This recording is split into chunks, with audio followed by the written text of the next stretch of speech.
ಮಣ್ಣಲ್ಲಿ ಮತ್ತೊಮ್ಮೆ ಟಿಪ್ಪು ಸುಲ್ತಾನ್ ವಿಚಾರಕ್ಕೆ ಸಂಬಂಧಪಟ್ಟಂತೆ ಸಂಘರ್ಷ ಏರ್ಪಡುವ ಲಕ್ಷಣಗಳು ಗೋಚರವಾಗ್ತಾ ಇದೆ. ಸಾಹಿತ್ಯ ಸಮ್ಮೇಳನದಲ್ಲಿ ಟಿಪ್ಪು ವಿಚಾರಗೋಷ್ಠಿಗೆ ಆಗ್ರಹಿಸಿ ಕೆಲವರು ಮಾತನಾಡ್ತಿದ್ದಾರೆ.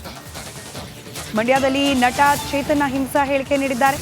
ಸಮ್ಮೇಳನದಲ್ಲಿ ಟಿಪ್ಪುವಿನ ಬಗ್ಗೆ ಚರ್ಚೆ ಆಗಬೇಕು, ಒಳ್ಳೆಯದು ಕೆಟ್ಟದ್ದು ಎಲ್ಲದೂ ಕೂಡ ಚರ್ಚೆ ಆಗಬೇಕು, ಸತ್ಯ ಹಾಗೂ ಇತಿಹಾಸ ನಮಗೆ ತಿಳಿಬೇಕು ಅಂತ ಟಿಪ್ಪು ಸುಲ್ತಾನ್ ಬಗ್ಗೆ ಚರ್ಚೆಗೆ ನಟ ಚೇತನ್ ಆಗ್ರಹಿಸಿದ್ದಾರೆ.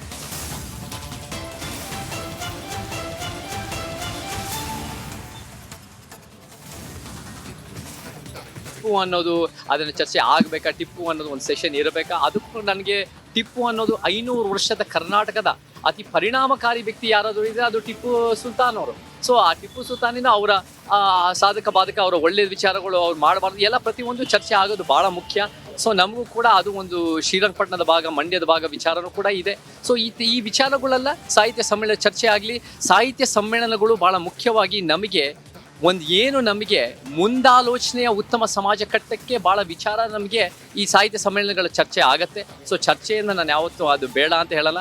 ಊಟ ಒಂದೇ ಅಲ್ಲ, ಊಟ ಚರ್ಚೆನೂ ಬೇಕು ಮತ್ತು ವಿಚಾರದ ಚರ್ಚೆನೂ ಬೇಕು. ಮಣ್ಣಲ್ಲಿ ಮತ್ತೊಮ್ಮೆ ಟಿಪ್ಪು ಸುಲ್ತಾನ್ ವಿಚಾರಕ್ಕೆ ಸಂಬಂಧಪಟ್ಟಂತೆ ಸಂಘರ್ಷ ಏರ್ಪಡುವ ಲಕ್ಷಣಗಳು ಗೋಚರವಾಗ್ತಾ ಇದೆ. ಸಾಹಿತ್ಯ ಸಮ್ಮೇಳನದಲ್ಲಿ ಟಿಪ್ಪು ವಿಚಾರಗೋಷ್ಠಿಗೆ ಆಗ್ರಹಿಸಿ ಕೆಲವರು ಮಾತನಾಡ್ತಿದ್ದಾರೆ. ಮಂಡ್ಯದಲ್ಲಿ ನಟ ಚೇತನ್ ಅಹಿಂಸಾ ಹೇಳಿಕೆ ನೀಡಿದ್ದಾರೆ. ಸಮ್ಮೇಳನದಲ್ಲಿ ಟಿಪ್ಪುವಿನ ಬಗ್ಗೆ ಚರ್ಚೆ ಆಗಬೇಕು, ಒಳ್ಳೆಯದು ಕೆಟ್ಟದ್ದು ಎಲ್ಲದೂ ಕೂಡ ಚರ್ಚೆ ಆಗಬೇಕು, ಸತ್ಯ ಹಾಗೂ ಇತಿಹಾಸ ನಮಗೆ ತಿಳಿಬೇಕು ಅಂತ ಟಿಪ್ಪು ಸುಲ್ತಾನ್ ಬಗ್ಗೆ ಚರ್ಚೆಗೆ ನಟ ಚೇತನ್ ಆಗ್ರಹಿಸಿದ್ದಾರೆ.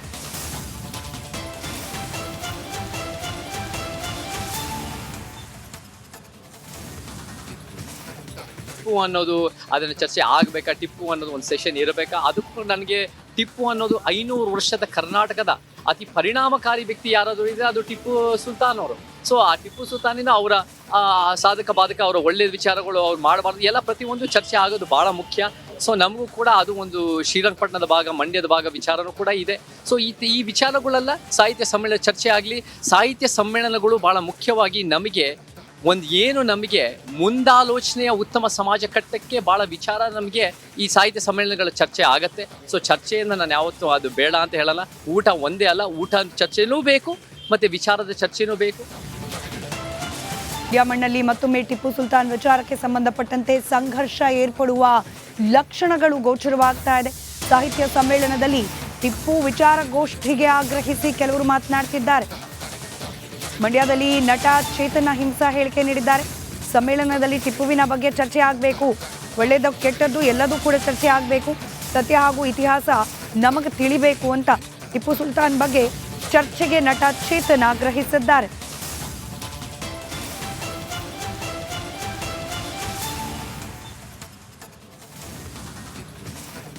ಟಿಪ್ಪು ಅನ್ನೋದು ಅದನ್ನ ಚರ್ಚೆ ಆಗಬೇಕಾ, ಟಿಪ್ಪು ಅನ್ನೋದು ಒಂದು ಸೆಷನ್ ಇರಬೇಕಾ? ಅದಕ್ಕೂ ನನಗೆ ಟಿಪ್ಪು ಅನ್ನೋದು 500 ವರ್ಷದ ಕರ್ನಾಟಕದ ಅತಿ ಪರಿಣಾಮಕಾರಿ ವ್ಯಕ್ತಿ ಯಾರಾದರೂ ಇದ್ರೆ ಅದು ಟಿಪ್ಪು ಸುಲ್ತಾನ್ ಅವರು. ಸೊ ಆ ಟಿಪ್ಪು ಸುಲ್ತಾನಿನ ಅವರ ಸಾಧಕ ಬಾಧಕ, ಅವರ ಒಳ್ಳೆಯ ವಿಚಾರಗಳು ಅವ್ರು ಮಾಡಬಾರ್ದು ಎಲ್ಲ ಪ್ರತಿಯೊಂದು ಚರ್ಚೆ ಆಗೋದು ಬಹಳ ಮುಖ್ಯ. ಸೊ ನಮಗೂ ಕೂಡ ಅದು ಒಂದು ಶ್ರೀರಂಗಪಟ್ಟಣದ ಭಾಗ, ಮಂಡ್ಯದ ಭಾಗ ವಿಚಾರನೂ ಕೂಡ ಇದೆ. ಸೊ ಈ ವಿಚಾರಗಳೆಲ್ಲ ಸಾಹಿತ್ಯ ಸಮ್ಮೇಳನ ಚರ್ಚೆ ಆಗಲಿ. ಸಾಹಿತ್ಯ ಸಮ್ಮೇಳನಗಳು ಬಹಳ ಮುಖ್ಯವಾಗಿ ನಮಗೆ ನಮಗೆ ಮುಂದಾಲೋಚನೆಯ ಉತ್ತಮ ಸಮಾಜ ಕಟ್ಟಕ್ಕೆ ಭಾಳ ವಿಚಾರ ನಮಗೆ ಈ ಸಾಹಿತ್ಯ ಸಮ್ಮೇಳನಗಳ ಚರ್ಚೆ ಆಗತ್ತೆ. ಸೊ ಚರ್ಚೆಯನ್ನು ನಾನು ಯಾವತ್ತೂ ಅದು ಬೇಡ ಅಂತ ಹೇಳಲ್ಲ. ಊಟ ಒಂದೇ ಅಲ್ಲ, ಊಟ ಚರ್ಚೆನೂ ಬೇಕು ಮತ್ತು ವಿಚಾರದ ಚರ್ಚೆನೂ ಬೇಕು. ಎಕ್ಸ್ಕ್ಲೂಸಿವ್ ಇಂಟರ್ವ್ಯೂ ಕೊಟ್ಟ ಸಂದರ್ಭದಲ್ಲಿ ಜನವರಿಯಲ್ಲೇ ರಾಜ್ಯಾಧ್ಯಕ್ಷರ ಬದಲಾವಣೆ ಆಗುವ ಸೂಚನೆಗಳನ್ನು ತಮ್ಮ ಮಾತಿನ ಮೂಲಕ ಹೊರಹಾಕಿದ್ರು. ಇದೀಗ ಸಚಿವ ಭೈರತಿ ಕೂಡ ಯತ್ನಾಳ್ ಅವರ ಮಾತಿಗೆ ದನಿಗೂಡಿಸಿದ್ದಾರೆ. ಬಿಜೆಪಿ ಒಳಗಿನ ಈ ಆಂತರಿಕ ಬೇಗುದಿ ವಿಚಾರಕ್ಕೆ ಸಂಬಂಧಪಟ್ಟಂತೆ ಸಚಿವ ಭೈರತಿ ಕೂಡ ರಿಯಾಕ್ಟ್ ಮಾಡಿದ್ದಾರೆ. ಯಡಿಯೂರಪ್ಪನವರ ಮಗ ರಾಜೀನಾಮೆಗೆ ಮುಹೂರ್ತ ಫಿಕ್ಸ್ ಆಗಿದೆ. ಸಿಎಂ ರಾಜೀನಾಮೆಗೆ ಮುಹೂರ್ತ ಫಿಕ್ಸ್ ಅನ್ನೋ ಪ್ರಶ್ನೆಗೆ ಪ್ರತಿಕ್ರಿಯೆ ನೀಡೋ ಸಂದರ್ಭದಲ್ಲಿ ಮುಹೂರ್ತ ಫಿಕ್ಸ್ ಆಗಿರೋದು ಮುಖ್ಯಮಂತ್ರಿಗಳ ರಾಜೀನಾಮೆಗಲ್ಲ, ಬದಲಾಗಿ ವಿಜಯೇಂದ್ರ ಅವರ ರಾಜೀನಾಮೆಗೆ. ನಮ್ಮ ಮುಖ್ಯಮಂತ್ರಿಗಳ ರಾಜೀನಾಮೆ ಕೊಡೋದಿಲ್ಲ, ಅಲ್ಲಿರುವ ಆಂತರಿಕ ಜಗಳವನ್ನೇ ಮೊದಲು ತೀರಿಸ್ಕೊಳ್ಳಿ ಅಂತ ಹೇಳಿ ಸಚಿವ ಭೈರತಿ ಪ್ರತಿಕ್ರಿಯೆ ಕೊಟ್ಟಿದ್ದಾರೆ. ಮೋಸ್ಟ್ಲಿ ಇದು ಮುಹೂರ್ತ ಫಿಕ್ಸ್ ಆಗಿರೋದು ಯಡಿಯೂರಪ್ಪನವ್ರ ಮಗ ಅವರು ರಾಜೀನಾಮೆ ಕೊಡಲಿಕ್ಕೆ. ನಮ್ಮ ಪಕ್ಷದ ಮುಖ್ಯಮಂತ್ರಿಗಳದಂತೂ ರಾಜೀನಾಮೆ ಪ್ರಶ್ನೆನೇ ಇಲ್ಲ, ಆ ಪ್ರಶ್ನೆನೂ ಇಲ್ಲಿ ಉದ್ಭವ ಆಗಲ್ಲ. ಯಾವುದು ರಾಜೀನಾಮೆ ಅನ್ನೋದು ಪ್ರಶ್ನೆನೇ ಇಲ್ಲ. ಮೋಸ್ಟ್ಲಿ ಬಿಜೆಪಿ ಅವ್ರದ್ದು ಈ ಗುಂಪುಗಳಿದೆಯಲ್ಲ ಅದನ್ನ ಫಸ್ಟ್ ಜಗಳ ತೀರ್ಸ್ಕೊಳಕ್ಕೆ ಹೇಳಿ.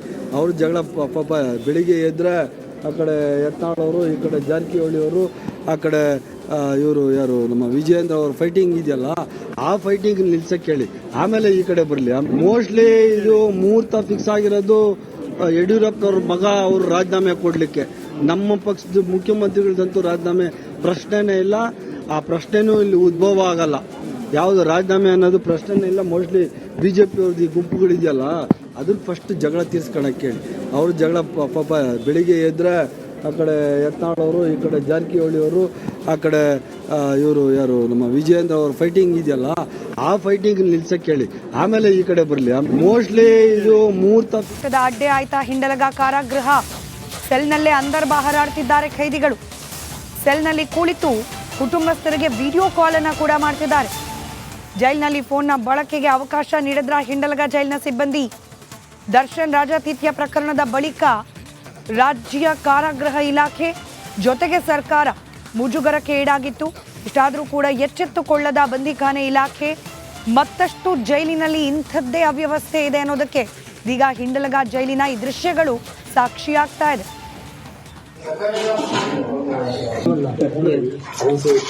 ಅದೇ 300-400 ರೂಪಾಯಿ ಹಾಕ್ಸ್ಬೇಕು. ಅದು ಜಾಸ್ತಿ ಇದೆ ಬಿಡು. 300 ಎಷ್ಟು ಮೊನ್ನೆ ಆಗ್ತಲ್ಲ, 300 ಚಿಲ್ಲರೆ ಇದೆ. ಖಾಲಿ ಆಗಿದೆ ನೋಡಮ್ಮ.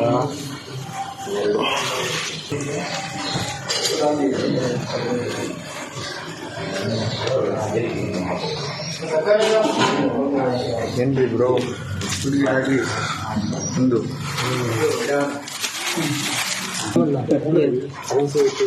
ಅದೇ 300-400 ರೂಪಾಯಿ ಹಾಕ್ಸ್ಬೇಕು. ಅದು ಜಾಸ್ತಿ ಇದೆ ಬಿಡು. 300 ಎಷ್ಟು ಮೊನ್ನೆ ಆಗ್ತಲ್ಲ, 300 ಚಿಲ್ಲರೆ ಇದೆ. ಖಾಲಿ ಆಗಿದೆ ನೋಡಮ್ಮ. 3 ಕಾರಾಗೃಹಗಳ ಅವ್ಯವಸ್ಥೆಯ ದೃಶ್ಯವನ್ನ ನಿಮ್ಮ ಮುಂದೆ ಏಕಕಾಲದಲ್ಲಿಡೋ ಪ್ರಯತ್ನವನ್ನ ರಿಪಬ್ಲಿಕ್ ಕನ್ನಡ ಮಾಡ್ತಾ ಇದೆ. ಪರಪನಾಗ್ರಹಾರ ಜೈಲು ಗೊತ್ತೇ ಇದೆ. ದರ್ಶನ್ ಹಾಗೆ ಸಹ ಕೈದಿಗಳು ಅಲ್ಲಿ ಕೂತು ಕಾಫಿ ಕುಡಿದು ಸಿಗರೇಟ್ ಹಿಡ್ತಾ ಮೋಜು ಮಸ್ತಿಯಲ್ಲಿ ತೊಳಗಿದ್ದ ಫೋಟೋ ವೈರಲ್ ಆಯಿತು. ಅದಾದ ನಂತರ ಕಲಬುರಗಿ ಜೈಲಿನ ಅವ್ಯವಸ್ಥೆಗಳು, ಸಿಗಬಾರ್ದು ವಸ್ತುಗಳೆಲ್ಲ ಅಲ್ಲಿ ಸಿಕ್ಕಿತ್ತು, ಮೊಬೈಲ್ ಬಳಕೆ ಅವ್ಯಾಹತವಾಗಿ ಆಗ್ತಾ ಇತ್ತು ಅನ್ನೋದಕ್ಕೆ ಸಾಕ್ಷ್ಯ ಲಭ್ಯವಾಗಿತ್ತು. ಇದೀಗ ಹಿಂಡಲಗ ಜೈಲಿನ ಪರಿಸ್ಥಿತಿ. ಜೈಲಿನ ಸೆಲ್ನೊಳಗೆ ಕೂತು ಅಂದರ್ ಬಾಹರಾಡ್ತಿದ್ದಾರೆ. ಮೊಬೈಲ್ನಲ್ಲಿ ವಿಡಿಯೋ ಕಾಲ್ಗಳನ್ನು ಮಾಡ್ತಿದ್ದಾರೆ. ಜೈಲು ಮನಪರಿವರ್ತನೆಯ ಕೇಂದ್ರ ಆಗಬೇಕು, ಮಾಡಿದ ತಪ್ಪಿನ ಬಗ್ಗೆ ಪಶ್ಚಾತ್ತಾಪ ಮೂಡಿಸುವ ಕೇಂದ್ರವಾಗಬೇಕು ಅನ್ನೋ ನಿರೀಕ್ಷೆ. ಆದರೆ ಈ ರೀತಿಯ ವ್ಯವಸ್ಥೆಗಳಿದ್ರೆ ನಿಜಕ್ಕೂ ಜೈಲಿಗೆ ಕಳಿಸೋದ್ರ ಮೂಲ ಉದ್ದೇಶ ಈಡೇರುತ್ತಾ ಅನ್ನೋ ಪ್ರಶ್ನೆ. ಮತ್ತಷ್ಟು ಡೀಟೇಲ್ಸ್ ನಮ್ಮ ಪ್ರತಿನಿಧಿ ಮೈಲಾರಿ ನೀಡ್ತಾ ಹೋಗ್ತಾರೆ. ನೇರ ಸಂಪರ್ಕದಲ್ಲಿದ್ದಾರೆ ಮೈಲಾರಿ. ಹಿಂಡಲಗ ಜೈಲಿನ ಒಳಗೆ ಅಂದರ್ ಬಾಹರ್, ಮೊಬೈಲ್ನಿಂದ ವಿಡಿಯೋ ಕಾಲ್ ಗೊತ್ತಿದ್ದು ಆಗ್ತಿದ್ಯಾ ಜೈಲಿನ ಸಿಬ್ಬಂದಿಗಳಿಗೆ ಇವೆಲ್ಲ, ಅಥವಾ ಅವ್ರು ಕಣ್ತಪ್ಪಿಸಿ ಆಗ್ತಾ ಇದೆಯಾ ಅಂತ ಹೇಳಿ?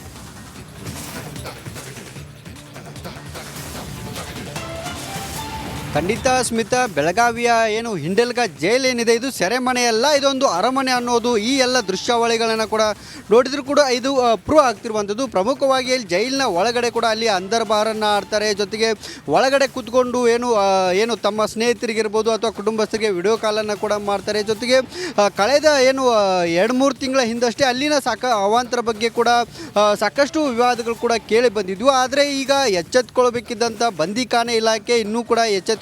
ಅಲ್ಲಿ ಇವೆಲ್ಲ ವಸ್ತುಗಳು ಹೇಗೆ ಹೋಗ್ತವೆ, ಅಲ್ಲಿ ಒಬ್ಬ ವಿಡಿಯೋ ಮೂಲಕ ಹೇಳ್ತಾನೆ ಇಲ್ಲಿ ಎಲ್ಲ ವಸ್ತುಗಳು